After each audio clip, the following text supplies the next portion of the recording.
Okay, so good morning, friends. Our speaker this morning is Mr. S. Gopalan. Gopalan ji hardly needs any introduction to this group, but for those who are going to hear him for the first time, I'll briefly tell you all that Sri Gopalan is a chartered accountant by profession. He has been associated with the Valley School and also Krishnaji's teachings for more than 4 decades and has been a regular speaker before this group.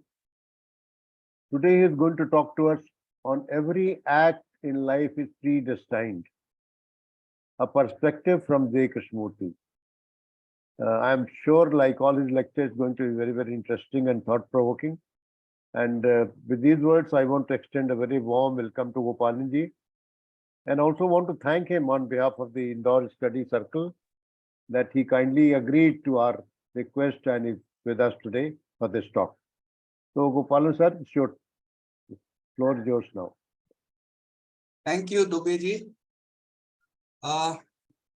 Every act in life is predestined is a very, very ancient saying in the Indian scriptures. Why is perspective of Krishnamurti necessary to look at? See, inquiry and insight alone lead to truth, but perspectives assist inquiry. No, all inquiry begins from thought intellect with assumptions, theories, suppositions.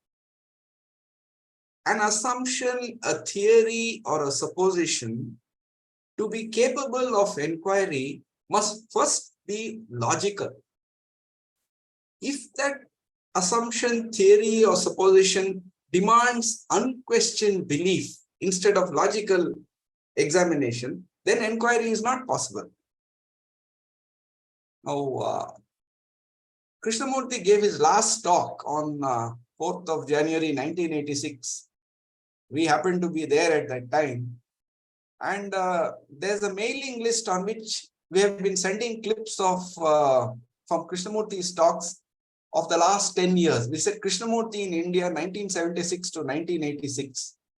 Today happened to be the last clip, and that's the end of that topic. And that last clip was that last bit of the last talk, where Krishnamurti said, creation is something that is most holy. That's the most sacred thing in life. And if you have made a mess of your life, change it. Change it today, not tomorrow. If you're uncertain, find out why and be certain. If your thinking is not straight, think straightly, logically. Unless all that is prepared, all that is settled, you can't enter into this world, the world of creation. So begin with logic and discard what is not true for oneself.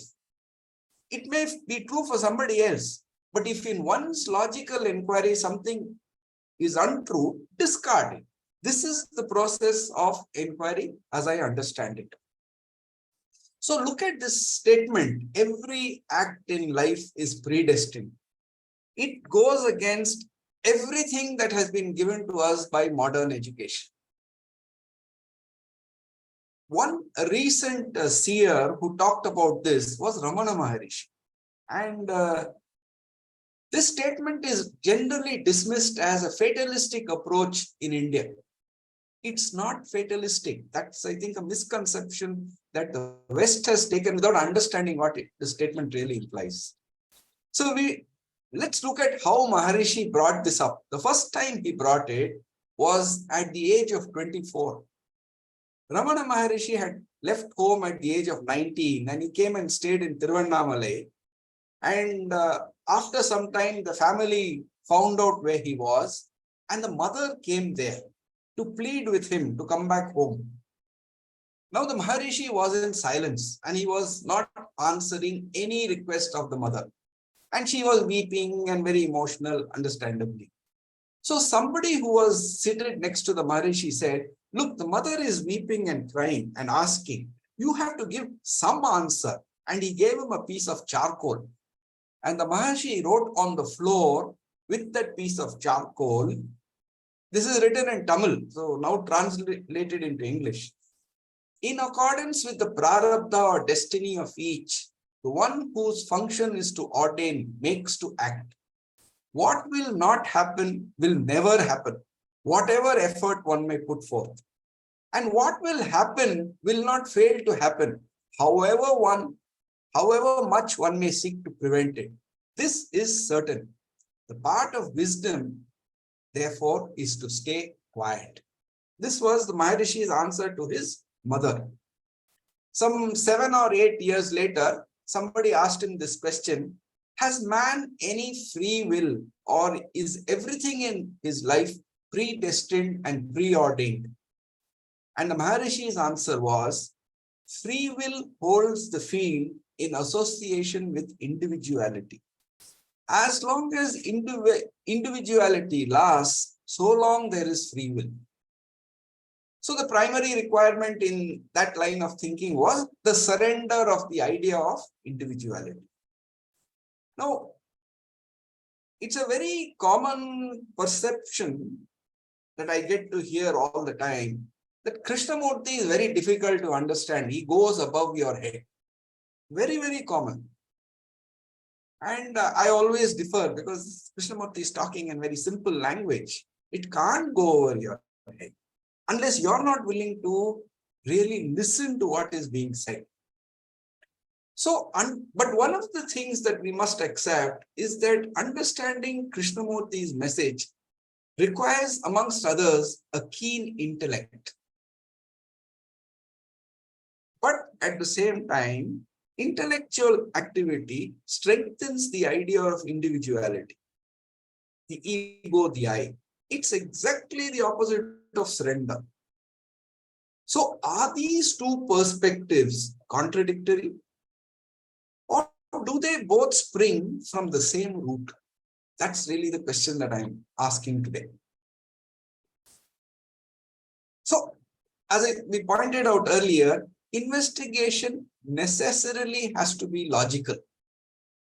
It cannot be based on blind or unquestioned acceptance of any assumption, whoever may be the person making that statement, including Krishnamurti himself.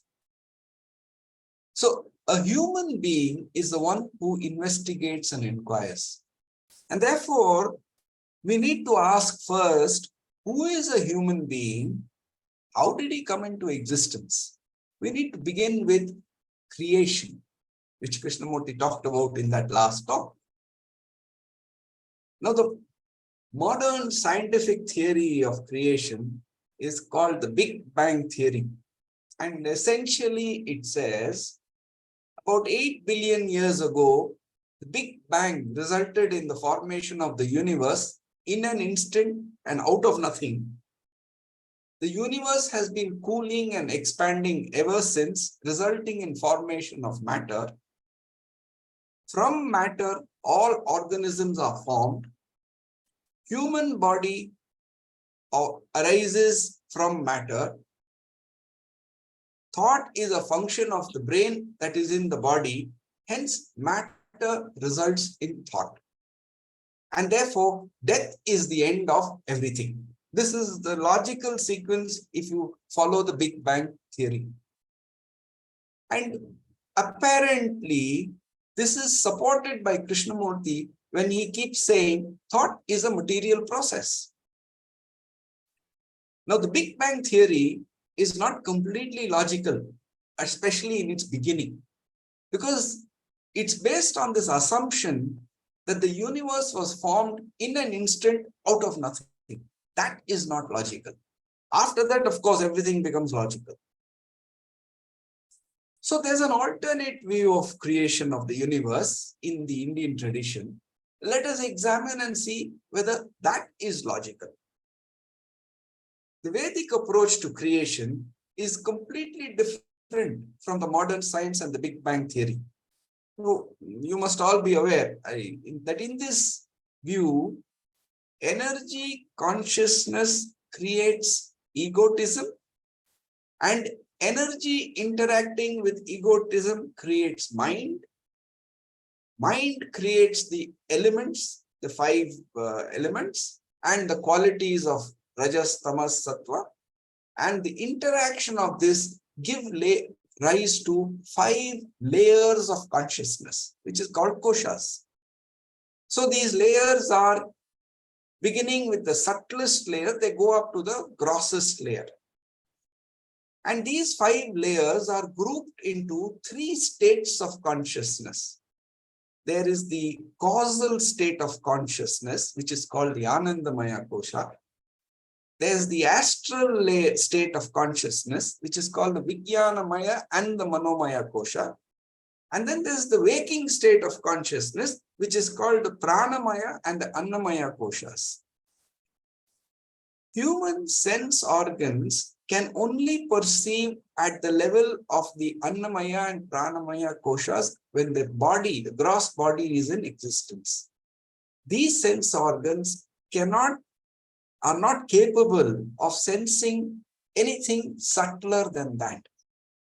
So the waking world that is revealed to us by our senses is only the world that is part of this kosha, the Annamaya and the Pranamaya Kosha. The others are subtler expressions are too fine to be detected. But when we sleep in dreams, the physical body is insensate, its state of consciousness is muted, then the astral world comes in, becomes prominent, and its outstanding characteristic is its freedom from the physical body. So we know that in dreams we move from one place to another in an instant without any restriction. The emotional world have unhindered play. And then we also know that we have this state of deep sleep where both the physical and the astral are withdrawn, and that's the causal world. And that causal world consists only of causes that are yet to be expressed, yet to be worked out. Dreamless sleep is the characteristic of this stage. And therefore, in this line of thinking, death is not the end of anything. It is only the dissolution of the outermost Annamaya and Pranamaya koshas. The other states of consciousness do not break down. And therefore, the consequent result of this whole deduction is, it is mind which produces matter, not matter which produces mind. And this mind is consciousness, Panchabhutas, the 5 elements, and the 3 qualities. Therefore, death is not the end of anything. It is only a transition. This is a logical deduction from this whole approach.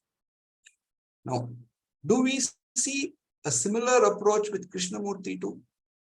We know many of Krishnamurti's statements. Consciousness is its content. What is mind in Krishnamurti? So when Krishnamurti keeps saying, when you observe your own mind, you are observing not only the so-called upper levels of the mind, but also watching the unconscious. You are seeing what the mind actually does.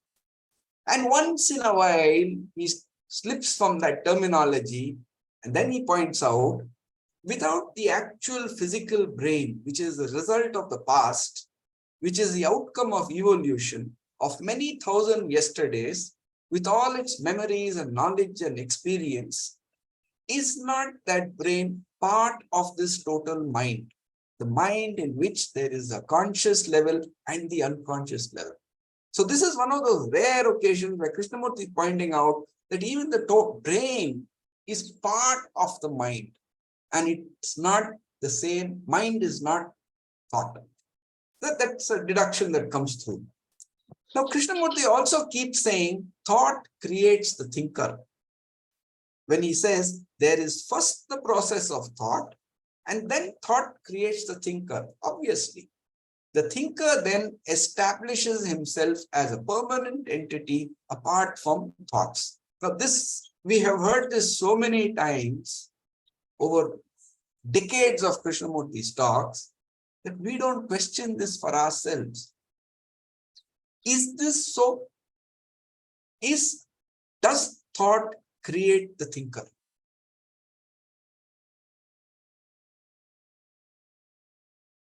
I would like to suggest that we have taken the statement of Krishnamurti literally and then stopped questioning.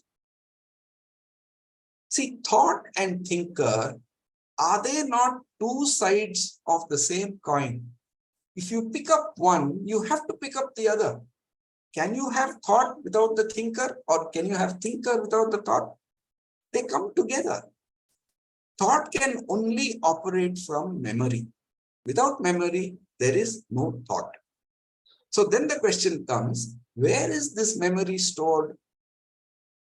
Memory requires a material medium in which to store. So in the olden days, they carved in stone or they painted on walls. That's the medium of storage, some material medium. Now we know from the quantum theory, which has been there for nearly 100 years now, that matter doesn't exist only in one form. You have subatomic particles, and as they become finer and finer, these particles sometimes behave like a wave of energy, sometimes they behave as a particle of matter. So in all of them, information can be stored. It's not that information can only be stored in the grossest form of matter. So there can be memories at the subtler levels of consciousness, because they are also those levels of consciousness are also arising out of states of matter. Now we also know from Einstein's famous equation of V is equal to mc squared that matter and energy are continuously interchanging, and Planck's constant even tells you how many times per second. If matter is becoming energy and energy is becoming matter, and there is information stored in that matter, what happens to that information when that matter becomes energy? Is it lost? Now, this is not a question we normally ask. Then comes another interesting observation. When matter is formed from energy, it comes in a fixed form. Oxygen always comes in atoms of so many electrons, so many neutrons, and then its properties are fixed. When matter comes as nitrogen, its properties are fixed. So that means that every form in which matter comes, there is a template, and energy gets confined into that template in a predetermined form. How can energy come into that predetermined form unless the knowledge for that, the information for that is already within the energy itself? That's the only possible answer, that all this information on what form the matter should come must be present within the energy itself. And if the information about how matter should be, in what template it should come, should be present in energy itself, then all the information, other information that is stored in that material medium can also be stored within energy.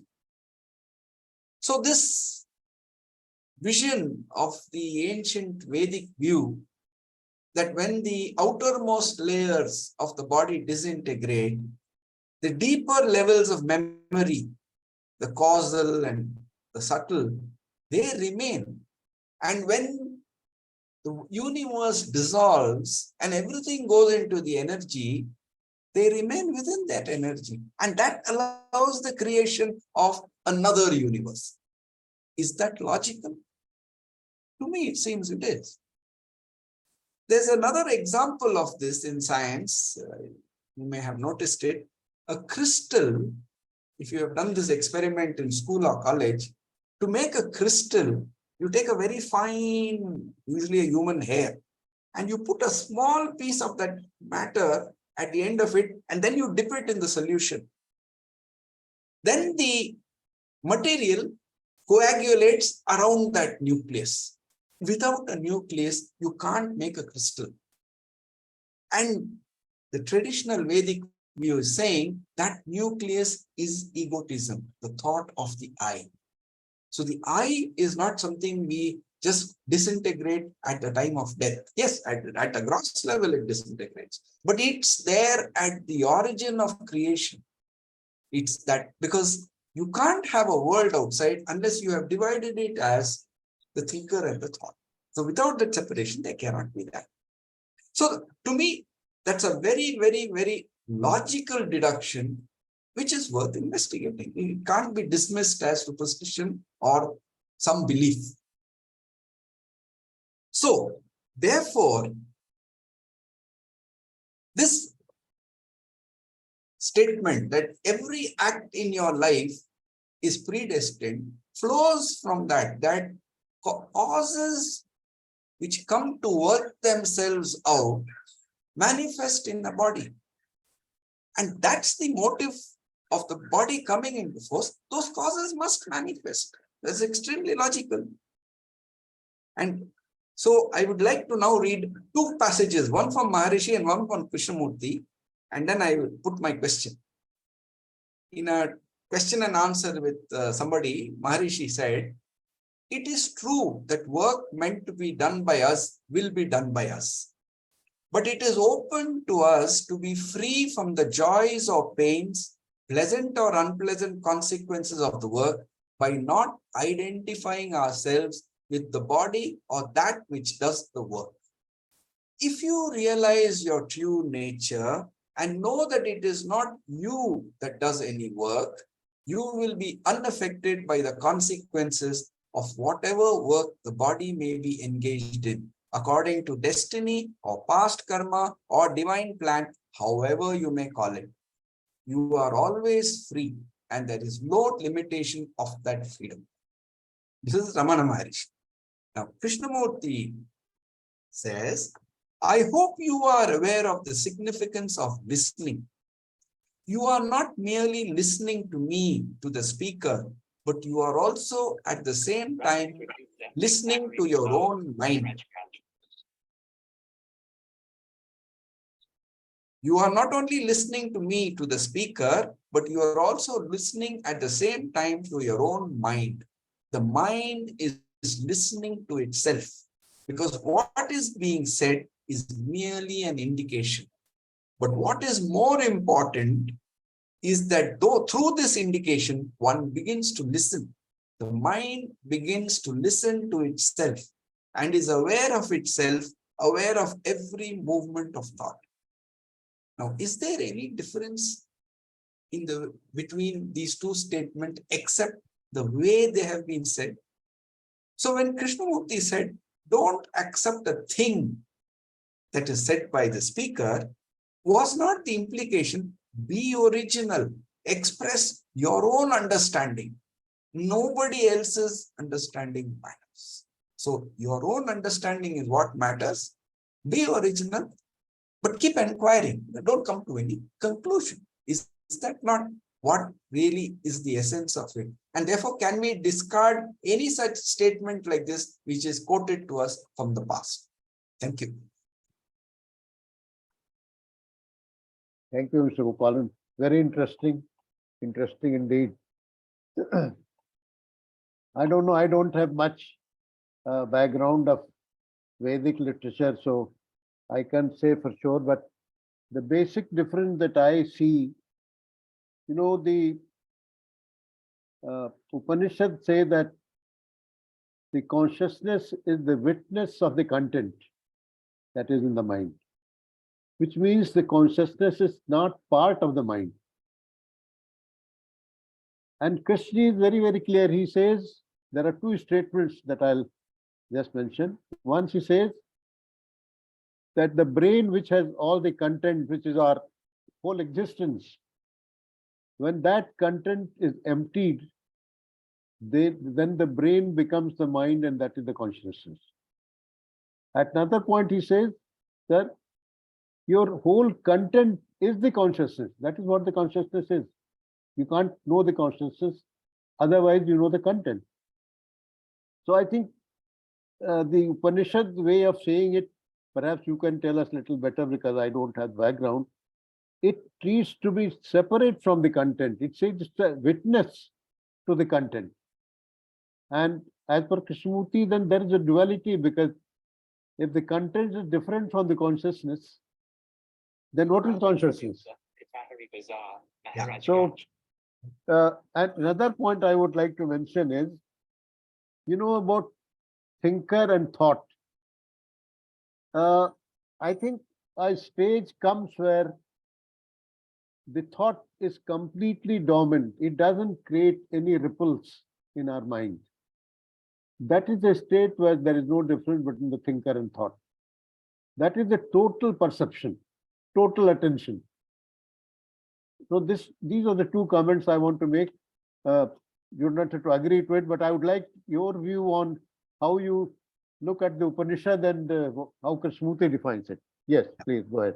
Yeah, first I should say that I am no authority on the Upanishads. I can't read Sanskrit, right? Whatever I have read is an English translation. So I'm no authority on traditional Indian literature. And I think the problem begins there, that we read translations. Now, when you translate from Sanskrit to English, we look for the nearest word in English which fits that meaning, and then say this is the translation. So we translate consciousness as what we understand as adapting to the English definition of consciousness. Similarly, dharma. There is no word in English which really brings out the feeling of that word dharma. The closest we say is duty, then we say responsibility, because these are the words that fit. So that's the difficulty of translation. And I think unless you can think in both the languages and probably get the deeper meaning at far below the verbal level, we will keep getting stuck with this. And therefore, I don't try to reconcile Western view to the Sanskrit view. All the Sanskrit view is saying is everything starts from energy, and the seed of that separation between the thinker and the thought comes from the nucleus of the ego, and around that and within that is contained all the knowledge that is. So the world that we see is only the world of projection of our mind. So far as the second point that you made about time when thought quietens down, isn't that the state of listening? So the state of listening, the state of perception, in that state, we don't know that there is a thought. Thought comes only a moment later. And that's why Krishnamurti's emphasis on listening. Can you listen? So listening, perception, attention, all these are being completely immersed. And it's only when you come out of that that you can say, yes, this is what I thought.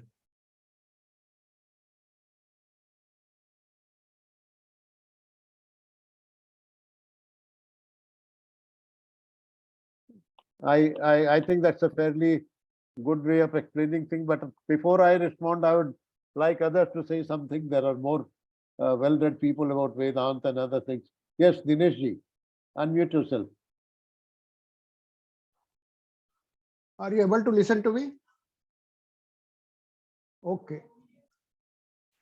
Gopalan sir has talked about the subject in a way. I would like to address this question from the other angle, or from a different direction altogether. To answer this question, whether every act in life is predestined, perspective from JK, to answer this question, one has to look into the theory of cause and effect. One has to look into the theory of cause and effect. If you throw a stone in the air, science can predict where it will land, because the elements or factors involved in movement are fixed or limited. But if a bird flies, you cannot predict on which tree or where it will sit again. So it is very clear, when bird flies, you can't predict whether it will sit. Why? Because here option is available to bird that she can sit anywhere as per her wish and will. So when the elements or factors involved in movement are not fixed, or they are more in numbers, that you cannot predict the result. So when degree of freedom is more,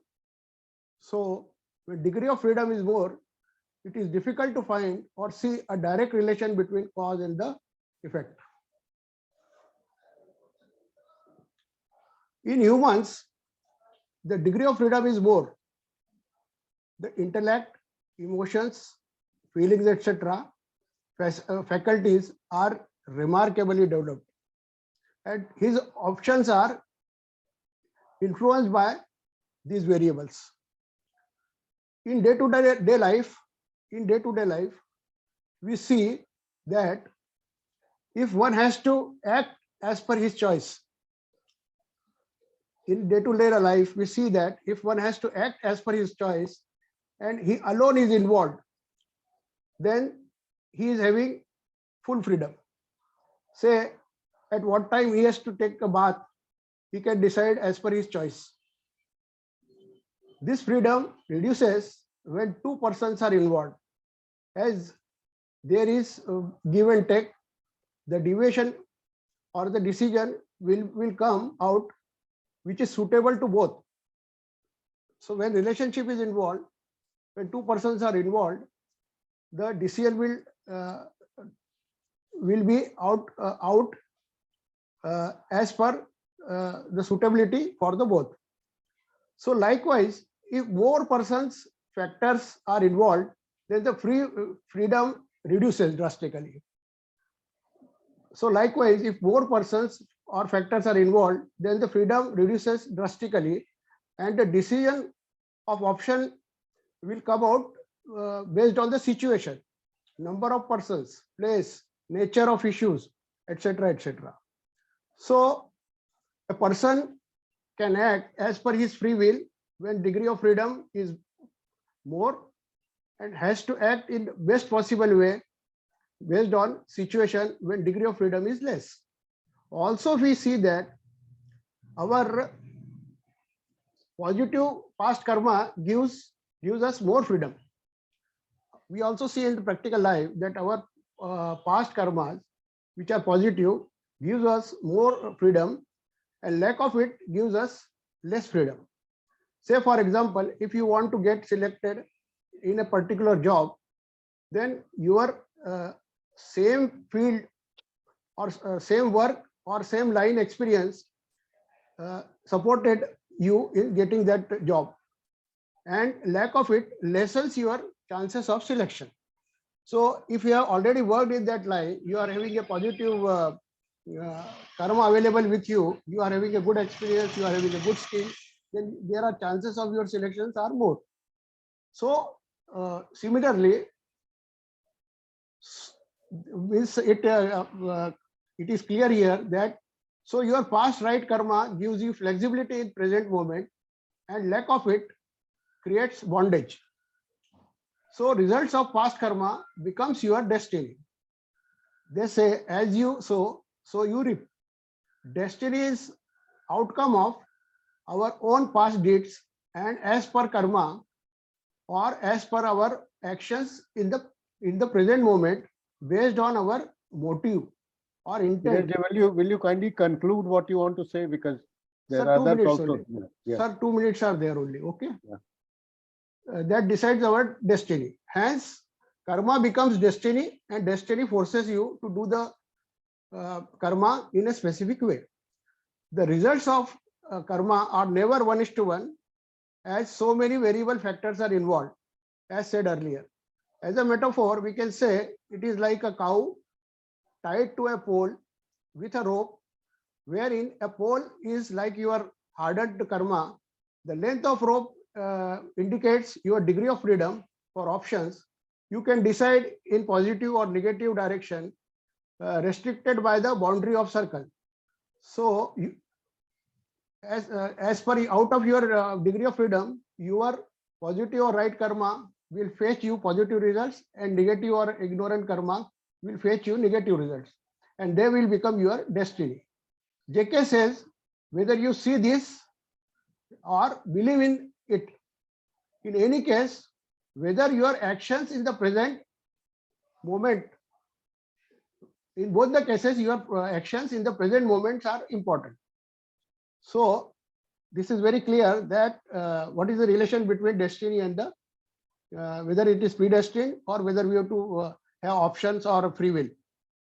Right now, I want to say this much only. Thank you. Thank you. Thank you. Should we go to the next questioner, Mr. Gopalan?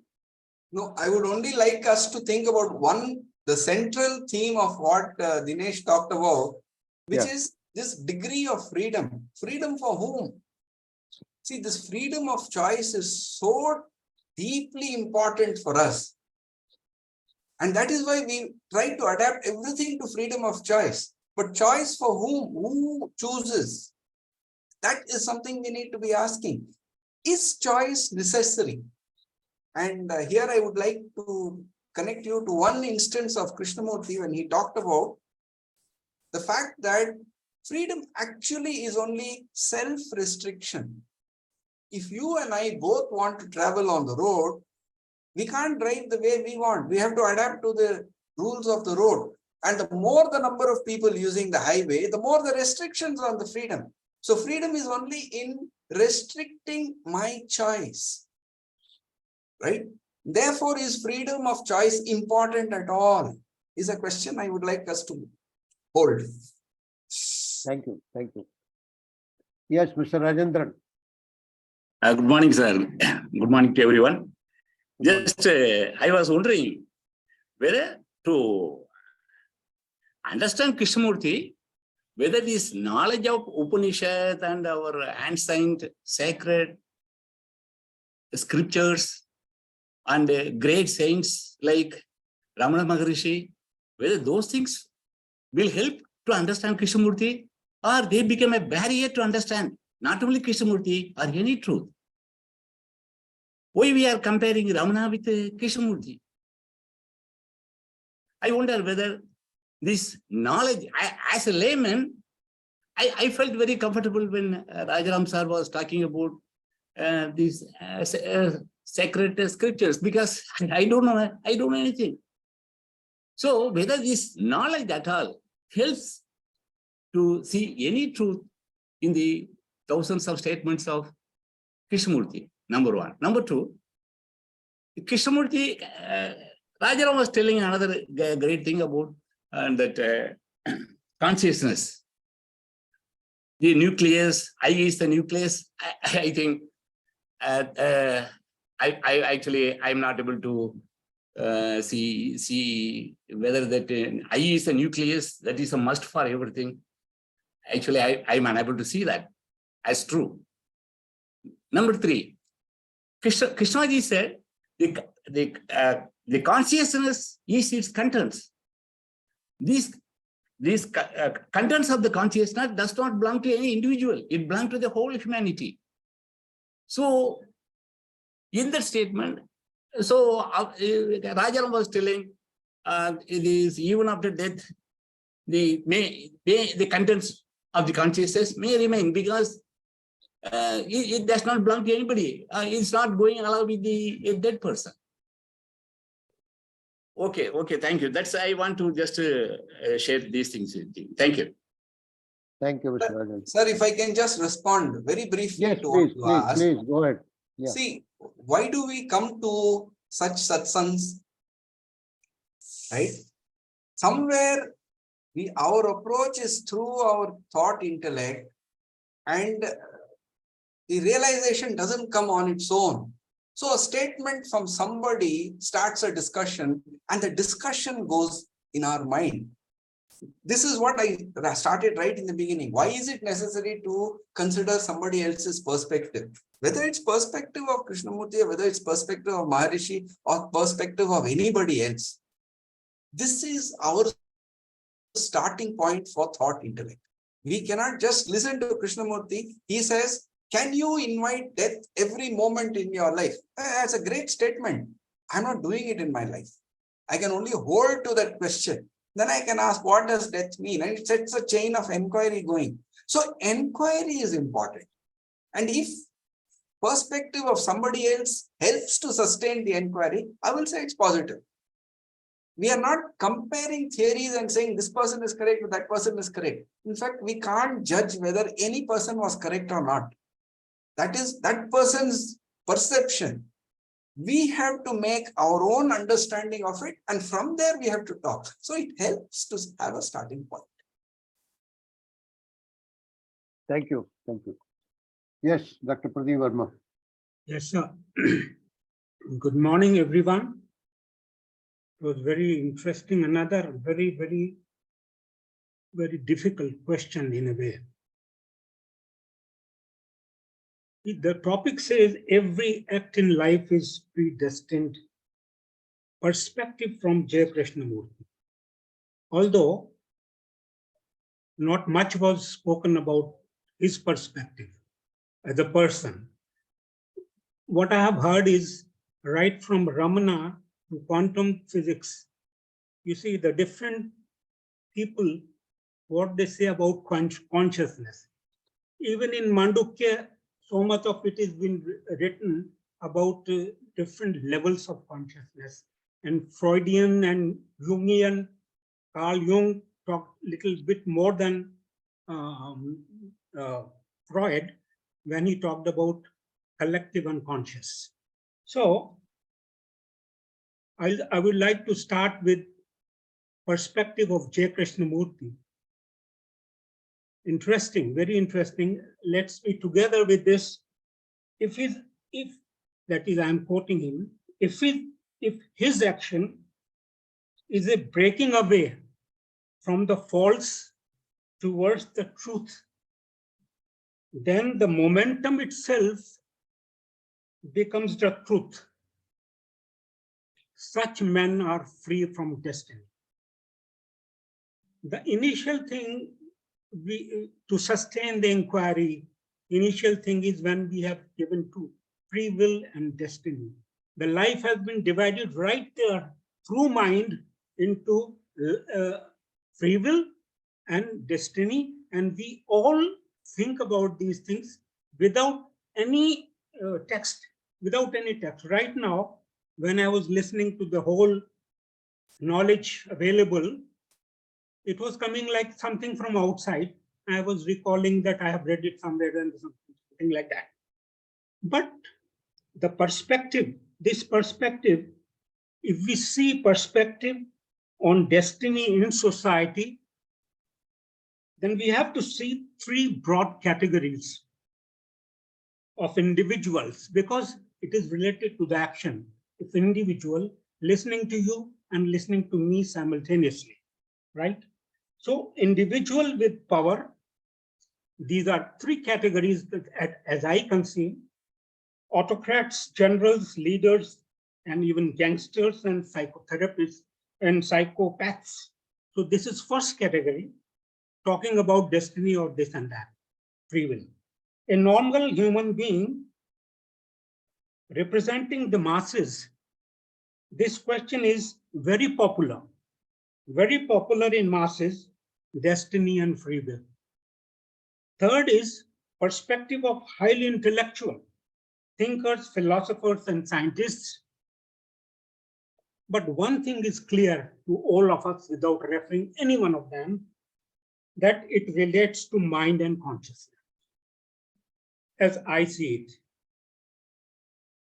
So human mind is limited to content of consciousness, as Gopalan ji has already talked about, referring to JK. So his conclusions have to be limited also. I am limited, so my conclusions have to be limited also. Free will or destiny or both is conceived by an individual who is the world that carves his or her own world. Out of the world, his own world. This question is as fresh as ever, because a fragmented and conditioned mind can never resolve this issue.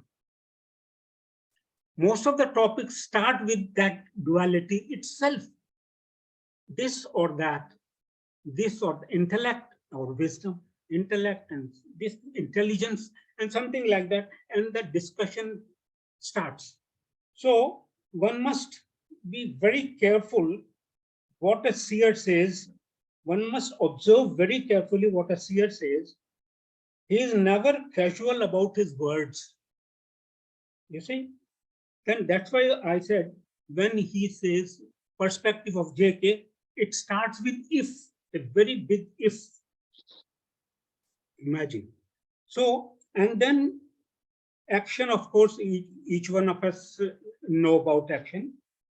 Then false and truth, false and truth. Another duality comes again. It triggers your mind, energizes it. Then the momentum itself becomes the truth.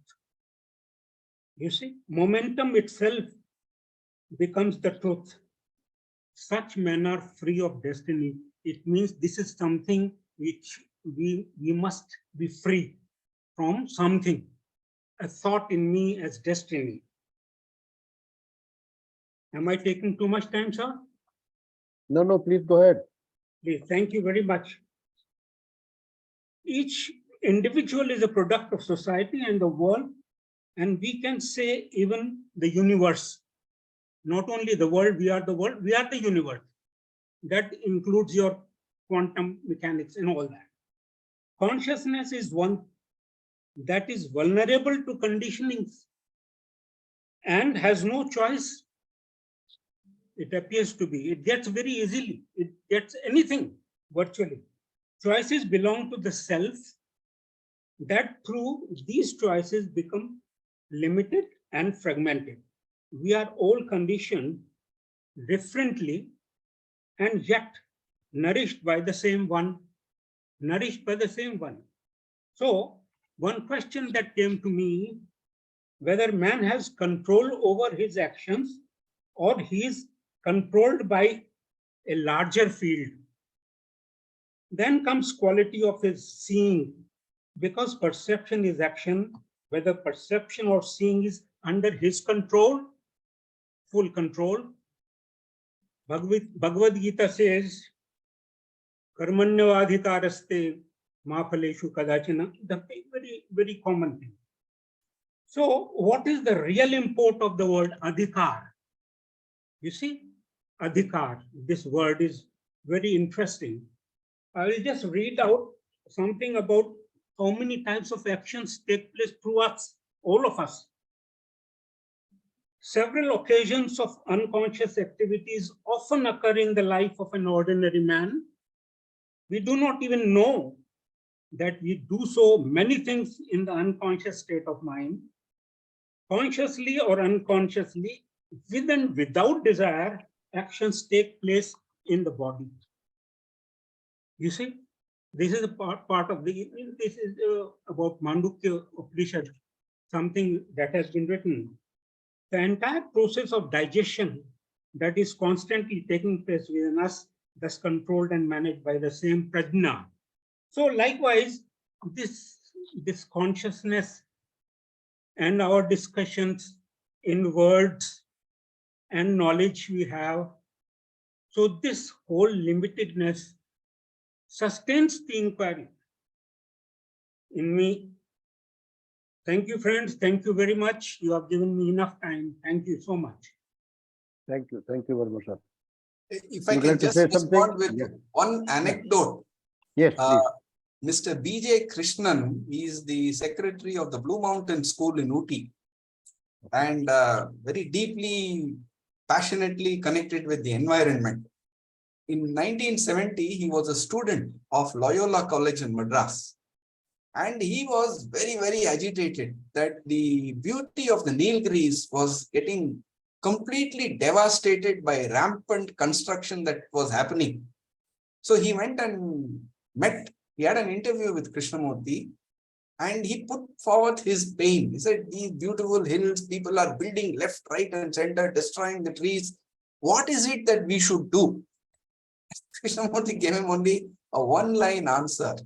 He said, sir, what you see happening out there starts from within the consciousness of humanity.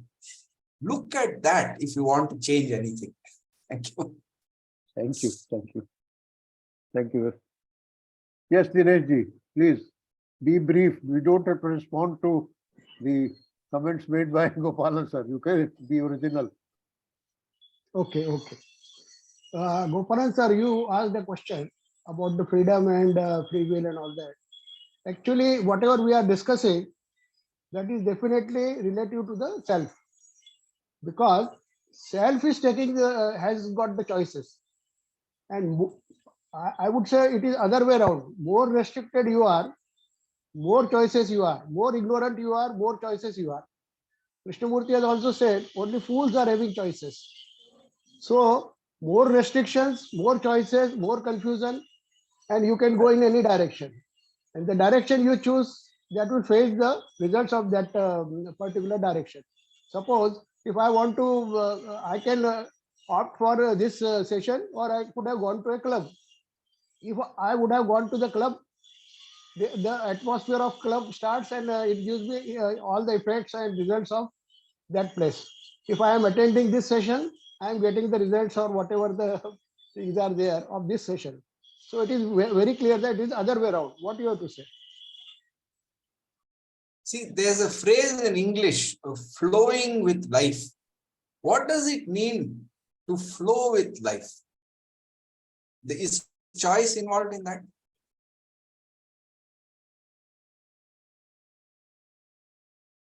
Dinesh ji, where did you read Krishnamurti saying that only fools have choices? I have not read it anywhere. I think he said a confused mind has choices. If you are equating the confused mind as a fool, I don't know. You don't have to answer that. You don't have to answer that. Let's go to Ravi. Ravi, please unmute yourself.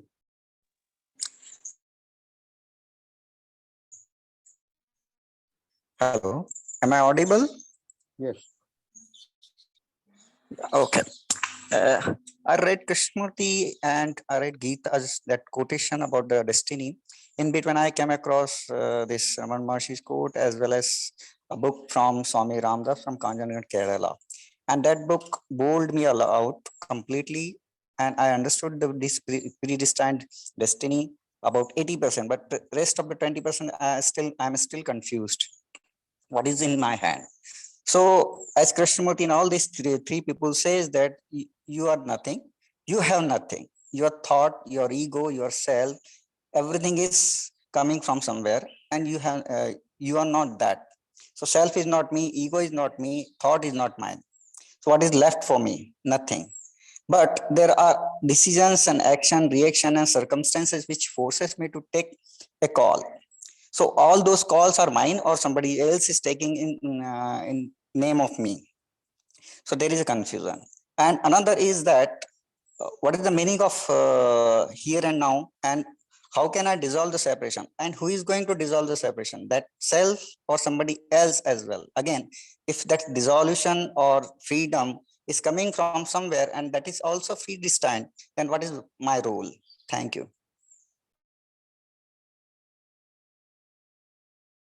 See, Gopalan, do we see how much importance we are actually giving to me having to take a decision?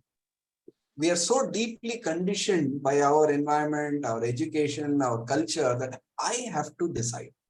If I don't decide, I'm not having freedom. This is an idea we are stuck with, but we don't question that, look, whatever I have today is happening because I was born into a certain environment at a certain point in time. I did not choose that. Or did I choose that? The Vedantic view says you did choose it in one sense. It's the seeds of what flowered is inside you. That's what has come. So some of these questions, I think we don't have to look for answers in terms of black and white, but can we hold the question? Is there really choice at all? In some other context, I made this statement 2 days ago. Somebody was not very happy about it. You know, you amass millions in today's world. It's very easy to do it. Then one illness comes in that family. One. and you can spend that entire amount. What are you doing? You are helping to sustain the medical industry, which is providing employment to thousands of people, etc. So it seems that money is never mine. It's all part of nature. It has to be rolling. You can't accumulate and hold. But our craving for security is that only if I know that I have so much money identified with me, I feel secure. So it all comes back to this feeling of security that we are seeking. We think the security is there if I have a qualification. We think the security is there if I have a bank balance. We think the security is there if I have good health today. All this can just turn next moment because we don't know whether there's a next moment. So therefore, that at one level, it becomes very scary because I only know the reality of this moment. Next moment, I don't know what will be there. So if I understand that in all the things that I'm looking for, there is no security, in what is there security? And that's where these seers become guiding posts. Whether it's Ramana Maharishi or whether it's Krishnamurti or any of these seers, they all point out that there is security. But it has to be discovered for oneself.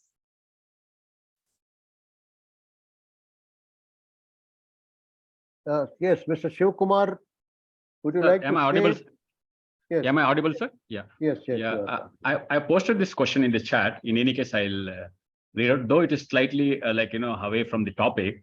The question is this sentence is from the book, the fingers pointing towards the moon by Wei Wu Wei.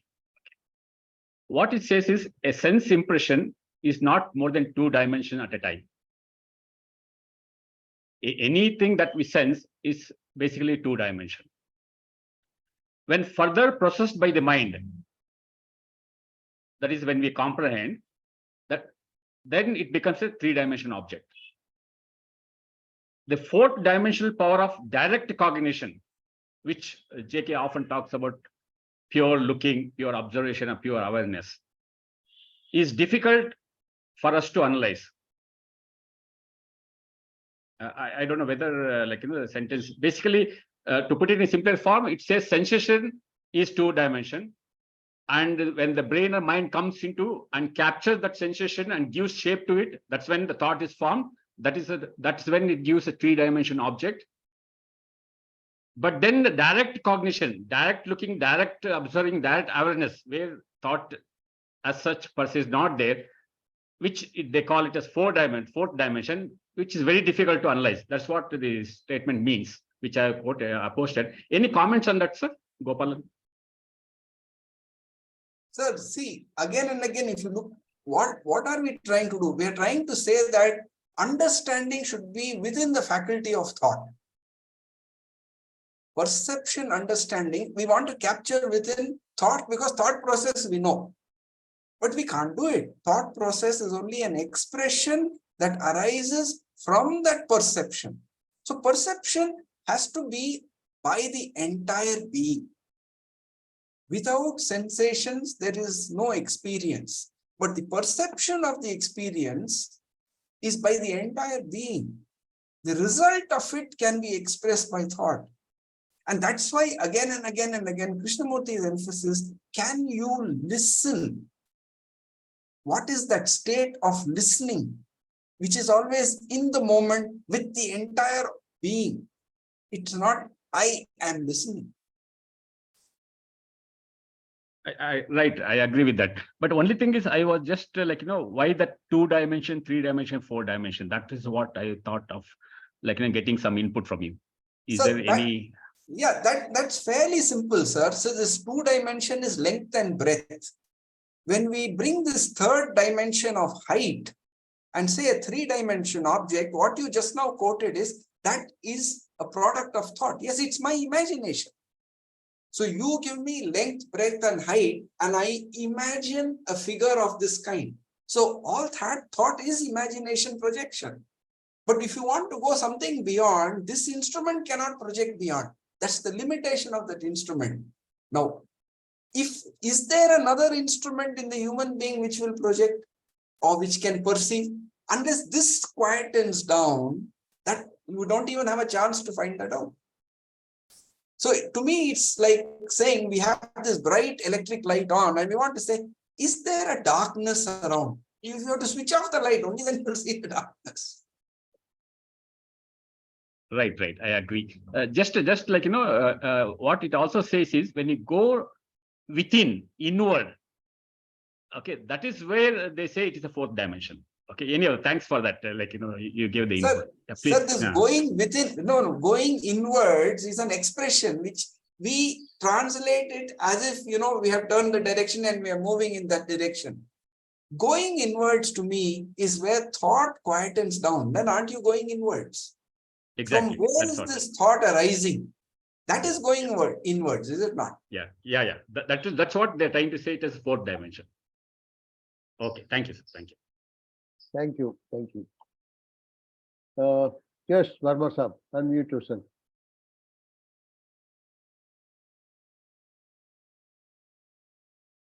Sir, you clicked my thing to unmute. I think you have to do it too.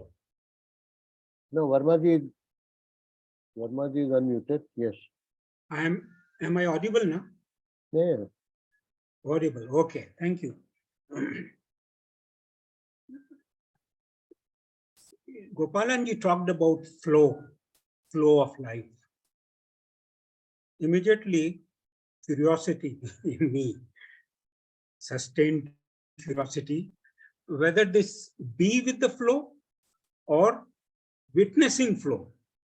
You see, the two states come immediately to me. Witness, whether state of witness, seeing the flow. And flow can, of course, there is a beautiful book by Mihaly, Csikszentmihalyi Mihaly, Flow. It's a beautiful book, but leave apart that. In our daily life, anybody can see that we are in the flow because nothing remains there for, it is always changing. Everything is changing. You see, pleasure doesn't stay, sorrow doesn't stay, grief, nothing stays, and everything is changing. So we can all realize, is this the way of what you are talking about, flow of life? But in that, I feel sorrow, I feel happiness, I feel all these things. And then something in me sees that it doesn't stay. You see? So whether, and some fourth dimension you were talking about, if you can tell me little about Turiya also, the fourth dimension of consciousness, it is full knowledge is there. So these things are not very clear to me. So please, few words from you. I'm not an authority in any of this, but from what you asked, whether being part of the flow and being witness to the flow, but are they different? When you are in the flow, is it not that you are flowing? You are also a witness. That is, I am not the witness, not the I, but the entire organism is a witness. It's recording all the time. Yes. Right. And you pointed out that these things happen every day. Yes, but you see, even as they happen, do we watch that we are drawn towards those that are pleasant and we want to stay away from those that are unpleasant? Can we at least be aware? Not that we have to act on it, but can we first be aware that I have a partiality towards this and I have an aversion towards this? This is where the awareness becomes extraordinarily important. But choice is also it's part of the flow. Choice is part of the flow. As you were saying, that in life there is nothing like choice. But I see choice, it's after effects and everything I can see what happened, what my choice does in a particular thing, how it manifests. You see, so choices are there very much in the flow of life. Yes, I believe, I see it that way. If it is otherwise, you can please say, tell me. That's it. You see, this was the beautiful thing which Yama pointed out to Nachiketa in the Katha Upanishad, that at every moment in life, you have the crossroads of choice.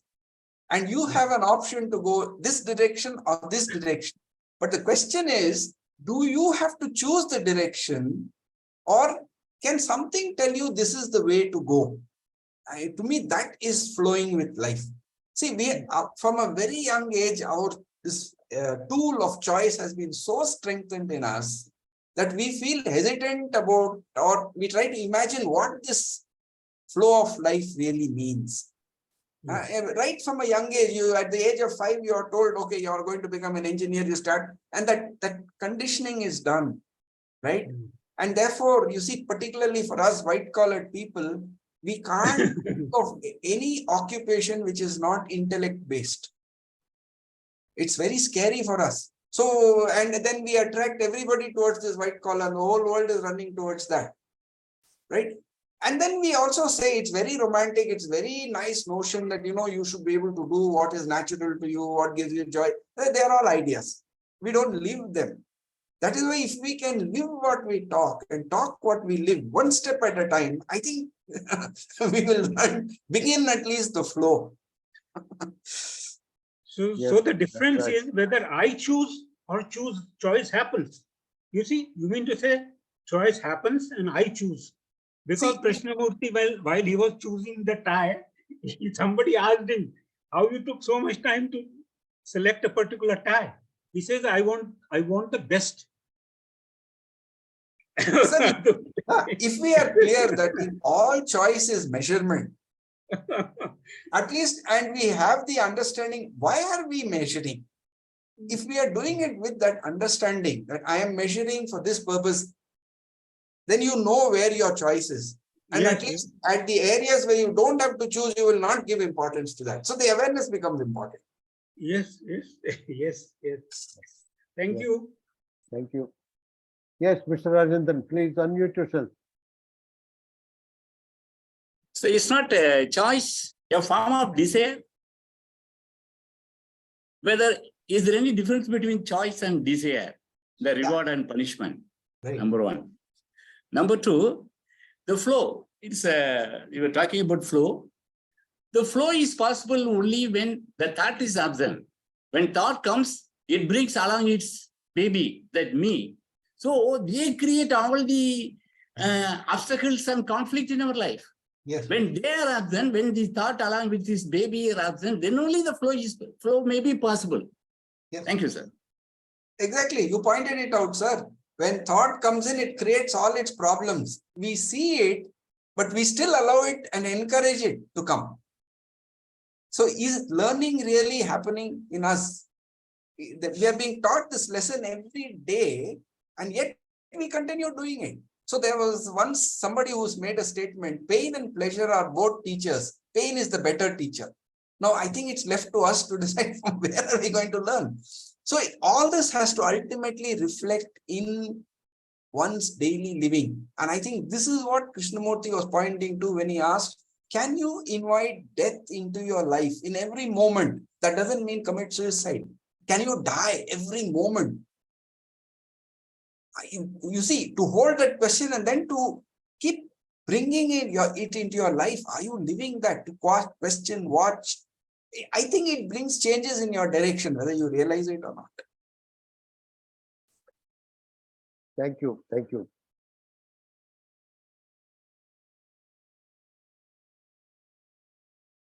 Prasad Garu, you want to say something, sir? Sir, I go for swimming in the morning and that makes me sleepy. So I slept through Gopalan's discourse. But my idea, I want to go through his talk, recorded speech is there.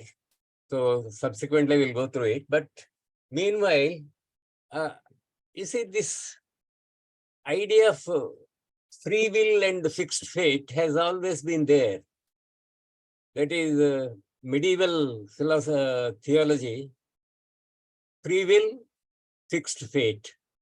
That you have a free will or that fixed fate. That is, your fate is fixed.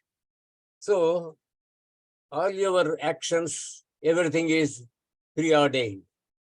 And Shakespeare also, in one of his statements, he says, there is a providence behind the fall of a sparrow. Even a sparrow doesn't fall unless Providence ordains it. Something like that.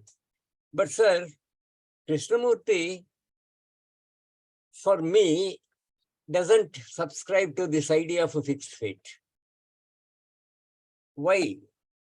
He says that he said this is cause and effect. Life goes on this principle of cause and effect. Every cause has an effect, and effect becomes again a cause, and all that. But this chain can be broken, and your awareness breaks the chain. So everything is not ordained. With your awareness, you can change. Something new can come into your life. So everything is not preordained. You don't have, you are not just a slave or of fate. There's another statement. Fate is a spaniel. It follows you. You know, it's a spaniel. It follows you. Something like that. But the chain can be broken, according to me. Otherwise, there is no point in Krishnamurti talking all these things. Unless a change is possible, unless man can change, society can change. Its impact, your impact on the society, unless it is possible, there is no point in this 60 years of talk. So I don't subscribe to this idea that everything is preordained. Thank you, sir. Sir, it's not an idea. Let me bring out what you just now pointed. Krishnamurti asked, why don't you change? Right? And he pointed out that, look, you are now the result of the past. If you don't change now, the future is going in the same direction, slightly modified. That is what we are calling fixed fate. So the key is with each one of us, right? If I don't change now, what is going to happen is already preordained. But as you pointed out, you have the key every moment to change it. Change. That was what he asked again and again. Why don't you change? Yes, sir. That is exactly what I am trying to say also. That is, change is possible. It is not that everything is just nothing is in your hands is not the principle. Something is in your hands. Thank you, sir. Thank you. Thank you. Yes, Dinesh ji. Yes, I agree to it. It automatically means that there is a band in which you can play with, and you can have the free will in that particular band. What do you have to say, Gopalan sir? No, when we say free will, we are talking from an idea of free will where I will decide. See, when we say free will, we mean that I decide. Why should I decide anything? Sir, if the need to make a decision arises only when the path is not clear. That is what Krishnamurti pointed out again. Choice comes from a confused mind. If you are clear, where is the question of choice?